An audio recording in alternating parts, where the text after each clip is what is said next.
Hello friends, it's Jiftesh from Encode Digital and welcome back to our series of deployment of Flask apps securely. This is third part of the series.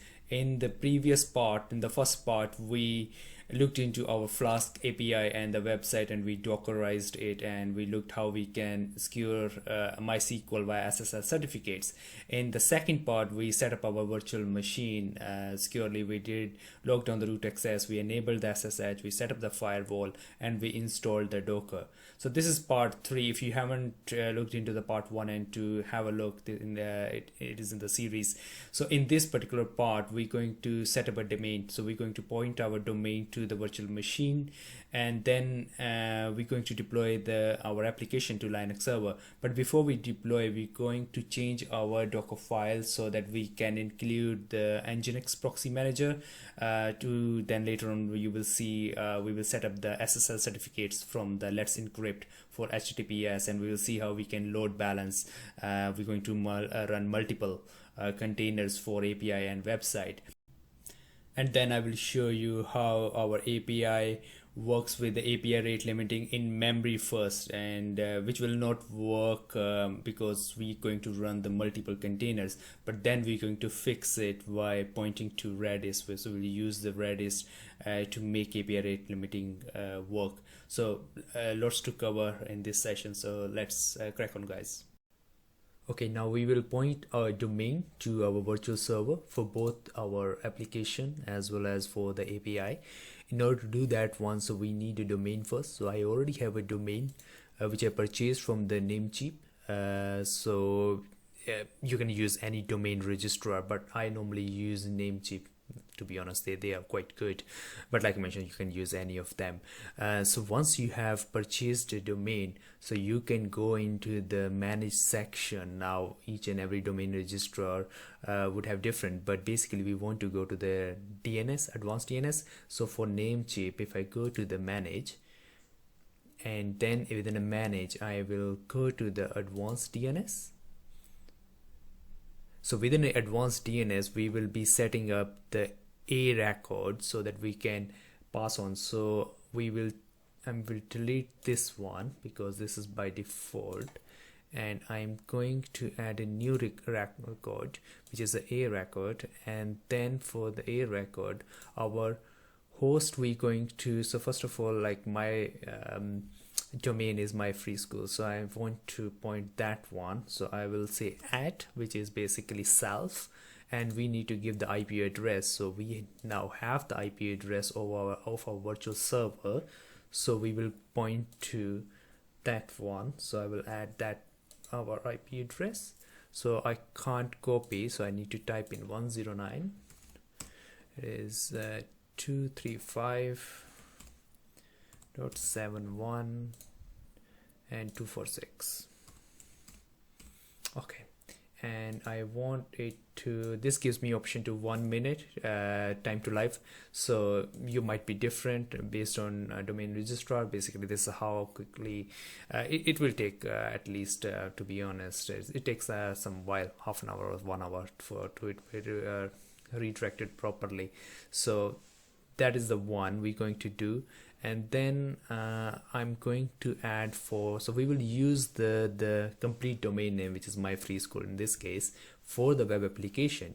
For the API, I'm going to create a subdomain, and for that one I will create another A record, and to cover all the subdomains, because like right now it is myfreeschool.co.uk, and then we might want www.myfreeschool.co.uk here, but then I want to have the API. So rather than doing the individual, and maybe in future you want to do the more subdomains, so I'm going to say star. So basically all the subdomains, it's going to point to our servers. So again we have to give the IP address. So I'm going to give the same IP address, time to live, again 1 minute. So let me save this one, let me save this one, and we have saved all the changes. So this should reflect in, I should say, in half an hour, to be honest, although I have given the 1 minute, but usually I have seen it takes to properly thorough it takes some time. Okay, now we have pointed our domain to our server. So let's look into the code, and we need to add Nginx proxy manager into our docker-compose YAML because we're going to run the Nginx to manage the load balance, and also in the production we want to run more than one replica. So let's see what changes we need to do. So no, so what I will do is I will make a copy of this one. Normally there is a better way to do this one, which I will cover in the part 4. But right now I will just call the old one as just old dash old. But I will show you guys in our next part what is the best way to work with the docker-compose YAML file when you work on different environments with the local as well as the production. So we will cover that in the next part, but for now I have just kept it in old for our local, and we're going to change this one. So few changes. So we need to add a service for the Nginx proxy manager. So again, to avoid typing, so I already have the Nginx proxy manager, but I will cover this one again like we did in the previously for the other ones. Okay, so what it does is, okay, so we named our service. So you can name anything. I just named as Nginx proxy manager, and I gave the image. So we're going to get this image from the Docker hub, and we're saying the restart unless we stop it. And the ports, now 3 ports we're going to open.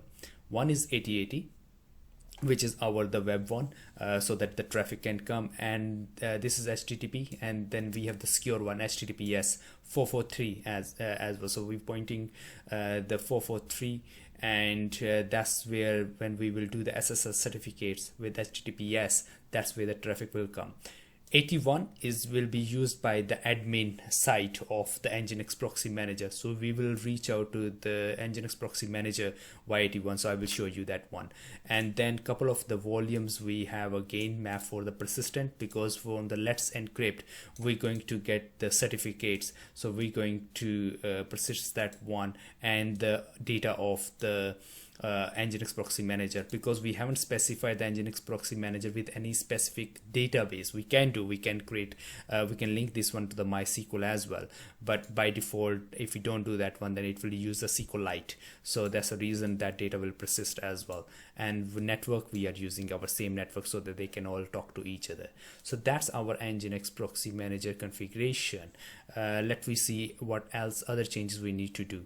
Okay, now for our production we want to run 2 replicas of the API. Now when we run 2 replicas of the API, this is going to fail, because what here we are saying is that we are saying 8080 port of the container to map to the 8080 port of the host, which is our server. Now when you run 2 replicas, of course the host 8080 port would be busy with the first replica, so second replica going to fail, and that is the reason we're not going to map it. And this is where our we will be setting up our Nginx proxy manager, and the G-unicorn within our APIs is pointing to, so we're going to cover that one, and then we're going to point our to the API so that it can pick up it can do the load balancing. So when I will show you on the Nginx proxy manager, you will see what we need to do, but we can't map the port physically. We have to keep it open and then let Nginx proxy manager to call this a Docker container. So we'll call Docker container via this, and then it will manage from there. Okay, then it will point to that one. The same thing we have to do for a website. Again, we want to run 2 replicas of the website to have more traffic. We can control more traffic. Again, 2 replicas can't map to the same port, so we have to avoid we have to take out the mapping from our host machine directly. It will map to the random one, but then we will let Nginx proxy manager to decide to find out where it is mapped. So those are the only changes, and I will, because we had the 3307 because I was running on the host, so I will keep it same 3306. This is we have to map, because then when we link, although it is secured, so because as you know we can only link via SSL certificate. So when we do that one, then I will show you that one. Okay, now that's all done.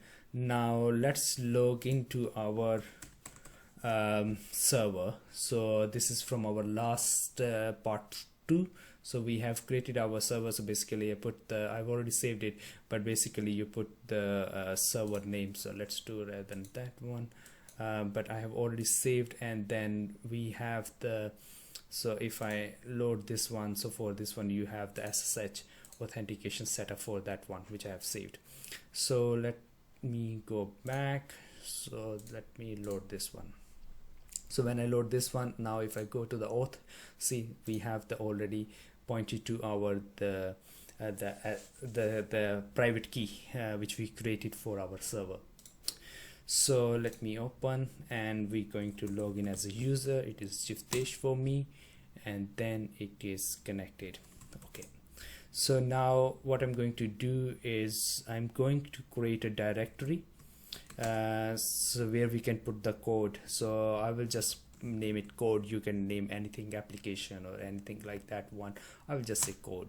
And yeah, okay, so this is created. Now we're going to deploy our application from local to the production. We created the SFTP user in our part 2.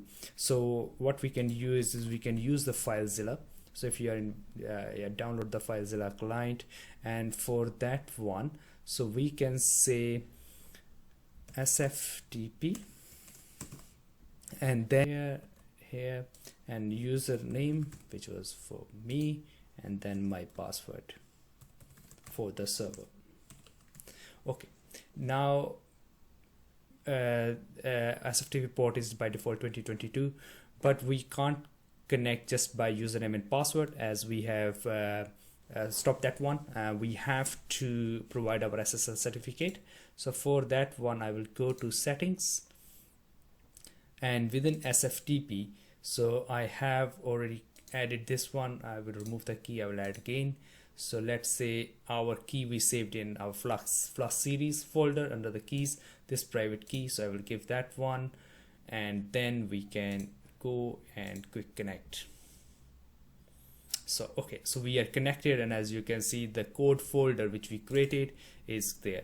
Now we can transfer our files. So let's see what files we need to transfer. So okay, so we need to send the API folder. So we can transfer the API folder. I don't need the PyCache, so I can delete that one. And then we're not going to send the environment, we're not going to send the keys. This is the keys for the virtual machine. We're not going to send the MySQL data, although we can, but we will let it run from scratch over there. And then for website, again we have to send, so I will delete the PyCache, and then we need to deploy this one, and then we need to send the environment and the docker compose. We will not be pushing the stock data.sql. This is when we connect with the MySQL, we will load the data. We will connect from local to remote, so we'll do that one here. Okay, so let's go back to FileZilla. So within our Flask series, so we need to send API, website, docker compose, and environment. Okay, so just drag into the code folder, and then it is just transferring. So docker compose, environment, website, API.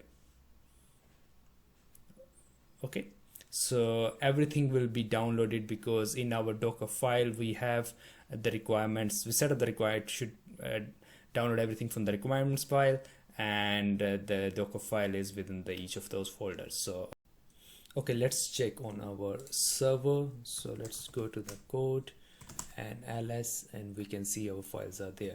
So let's run it. So it is sudo docker compose, and for the replicas we have to say compatibility, and then we want to, it is up, and then we want to run as a daemon, and then we're going to build all the images. So let's do that one.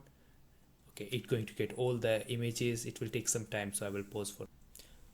Okay, it's all done, and we can see that it has spun up the multiple containers. So let's look. So it is sudo docker ps-a to look all the containers, and we can see that there are 2 containers for the API, 2 containers for the web, so we can run as many as containers as our much server can support by changing the replicas, and it is running the MySQL, Redis, and the Nginx proxy manager. As you can see, we didn't hard code, or we can't hard code multiple containers to the host port, and as you can see, the port has been allocated automatically, and that is the reason when we do the Nginx proxy manager setup, then it will do the load balancing.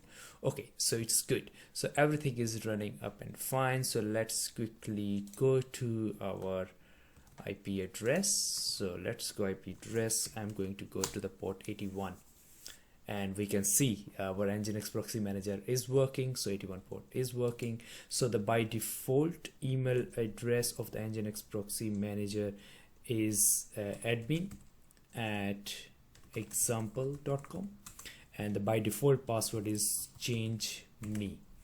So when you sign in with that one, then it asks you to change your email address. So I'm going to change it to mine and go digital, and I'm going to save that one, and then it will ask you to change your password. So current password is change me, all lowercase, and then I'm going to set my new password.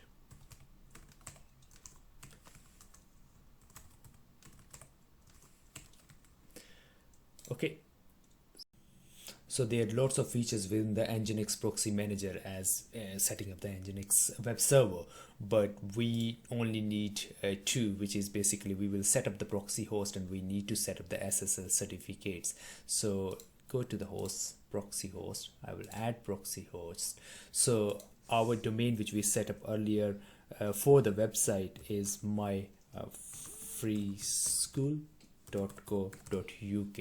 So this one we using as for the website, and as we know in our application for the website we kept the name web. So here it will be web. It needs to be HTTP because it's going to speak to the container, because the host or 8081 and the 8084, the API, they are the container host. We don't want to expose that one via the host machine, and that is the reason we didn't map, and we can't map because another thing was we are running multiple containers, and this is where the Nginx proxy manager, because they are all on the same network, and that is the reason we created the network, because they are all on the same network. So that's how the Nginx proxy manager going to speak to these ones. So that's a reason we will give the name web, and then Nginx proxy manager knows that okay, I need to speak to web, and within that container that is running on 8081. So here I'm going to say 8081, and then I'm going to save this one. We can't enable the SSL right now because we haven't created yet, so I will just save it as it is. And then let's add quickly for our API as well. So for the API, I want to have a subdomain API, and then .myfreeschool.co.uk, and add the what, and the same thing again, HTTP, and then that one we are running as an API. So within that container network, Nginx proxy manager can find the API, and then that is running on 8080 port. So let's save that one as well. Now let's go to the SSL certificate. So we need to create SSL certificate. So I'm going to add. So the domain name we're going to get is myfreeschool.co.uk, and add that one, and I'm going to agree their terms and conditions, and let's save this one. So it's going to get all the certificates. Okay, so it has created a SSL certificate for MyFreeSchool, the website. Let's create quickly for our API as well. Again, api.myfreeschool.co.uk, and then again I accept the terms and conditions and save. Now our SSL certificates are created. So go back to the host, proxy host. So I need to edit these ones. So let's go to the website first, and we will go to the SSL and we will tell which SSL certificate. So this is a website one, so this is the SSL certificate we created. So we're going to force SSL, so if someone try to reach via HTTP, so it will be automatically redirected to the HTTPS secured one, and I'm going to enable the HTTP2 support as well. So let's save that and let's do the same thing for our API, and I do edit and then go to the SSL, and I'm going to select the API one, again force SSL and the HTTP support too. So save that one. So now everything is done. Let's quickly check. So we haven't loaded the database yet, but our API should work. So let's go to our, so it is, application is working.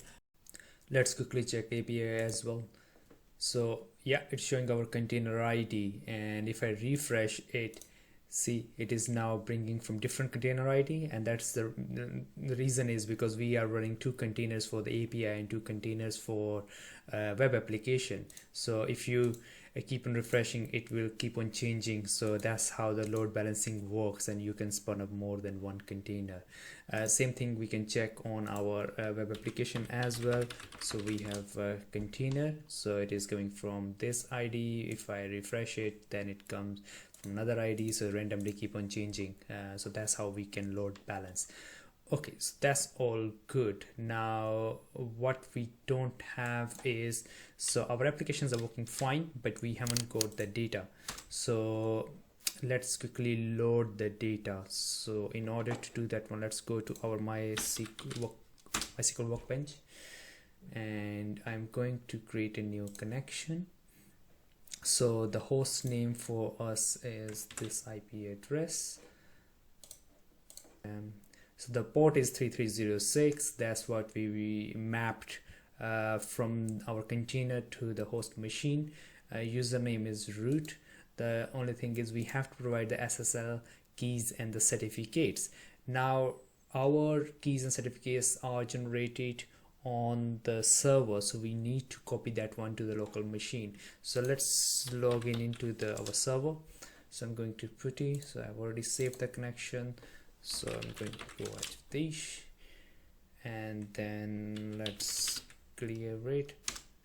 And if I go to the code and then go to the MySQL data, and I can see all the certificates are there. I will be able to SFTP 2 of them apart from the key one. So let's do those ones. So I'm going to open the FileZilla, and then let me connect to our, so I've already saved, so I'm going to connect, and my password.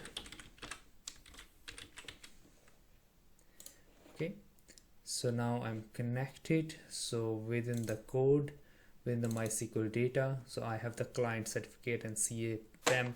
So I'm going to create a directory here saying MySQL certificates. Now this is on my local machine, certificates, and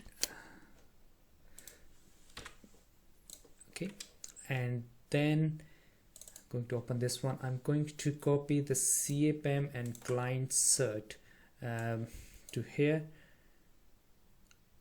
Yeah, I will not be able to, I need the client key as well. I will not be able to copy that one over. As you can see, it is failed because it is only the read-only permission for that one, but I can do manually. So let me go back here to MySQL certificates, and I will create empty, just leave it for now, and open this one. Let me go to here, and I'm going to do sudo nano, and I'm going to say client key and tab, bam.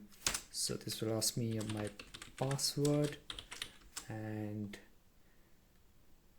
sorry, the wrong password.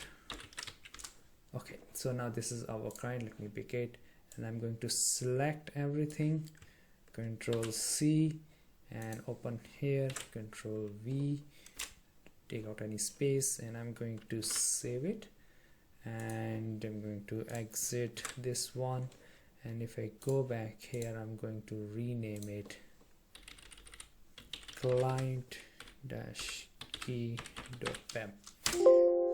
yeah, okay, so now I have those ones. I will go to MySQL workbench. So I'm going to provide the client key, then client certificate, and client authority. So let's this one. So my MySQL certificate, so I have the key, I have the client certificate, and I have the certificate authority. So let's test a connection. I have to give password, and okay, and successful. So let's connect. Oh, sorry, I haven't given the name. So let me give it my my server. I just give a name, and then let's connect. Okay, so let me double click this one. Okay, so now let's so we have our in Flask series, so we have stock data SQL.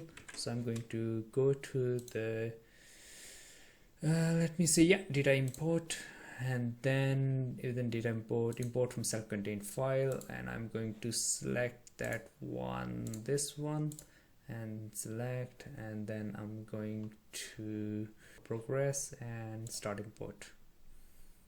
So I will let it run for a couple of seconds. Okay, so it has completed the import. It took a couple of minutes rather than a couple of seconds. So let's quickly check our application. So if I refresh it, then see all the data is now coming. So if I change it, then yes, all the data is there. So that completes. Let's quickly check our API as well. So let's go to app, and yes, it brings all the data for that one. And quickly check Google as well. Yeah, and then it checks nothing. If something is, yeah, record not found. So one thing I want to show you guys is, let's get to the Apple. Okay, I want to show you the rate limiting as well, because we enabled that one in our API. So for any stock data, we said we want to limit it to 5 per minute. Now we haven't enabled the Redis, so it's going to do the rate limiting based on the memory. Now because we are running 2 containers, so it will not rate limit exactly 5, and I will quickly show you. So let's count 1, 2, 3, 4, 5, 6, 7. See, it did after 7. The reason is because it was shifting the containers, and each container had its own memory, and that's the reason the rate limiting is not working as we expected. And if you have more containers, it's going to increase, and that is the reason we installed Redis. So what we will do is we will enable the Redis in our application, and then I will quickly show you.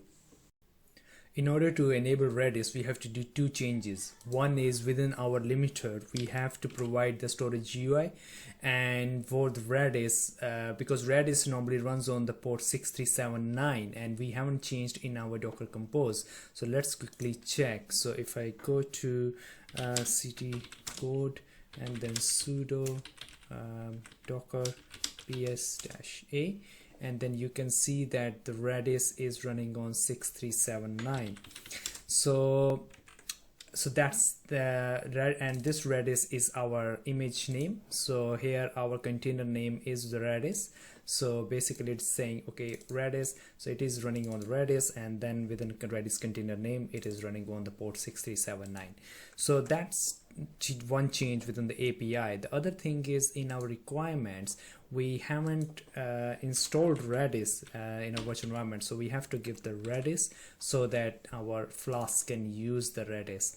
So these 2 changes, after these 2 changes, we will we need to upload to our server via SFTP. So let me grab the requirements text and the run. So we will copy that one over and then overwrite.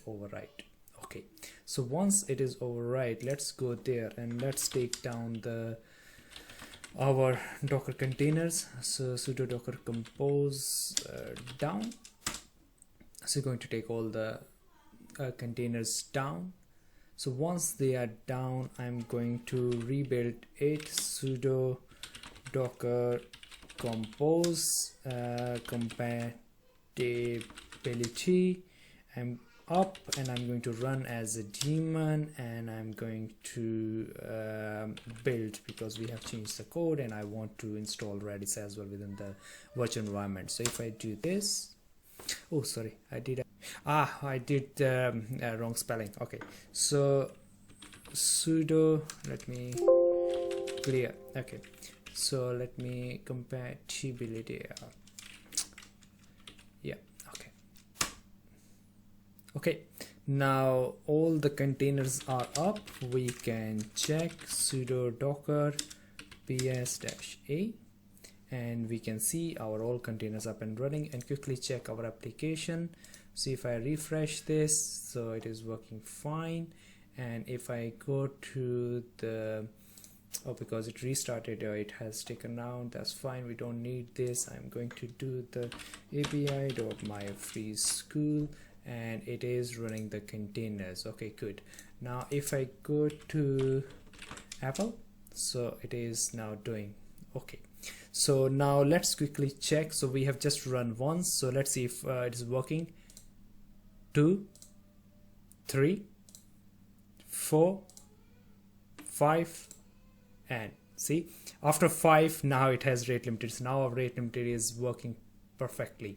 Okay, so guys, that completes our applications. As you can see, everything working fine, our deployment successful, our API is working, everything is secure, our server is secure, our MySQL is secure with SSL certificates. So yeah, it's all done. So to be honest, if you want to stop, then the deployment is completed. So you can use these three parts of this series and for the complete deployment. But I'm going to do the last part, which is part 4, and I will just cover few things, extra things. For example, when we did the docker compose, of course I just did -old. So how can we split that one, which can work within local and the production environment. How we can take the backup of the MySQL data, because when you're running your application you want to have the backup. So how we can do the backup from the server, and various bits and other things. So we will have a look. But yeah, thanks guys, I will see you in the next part. Okay, cheers, bye.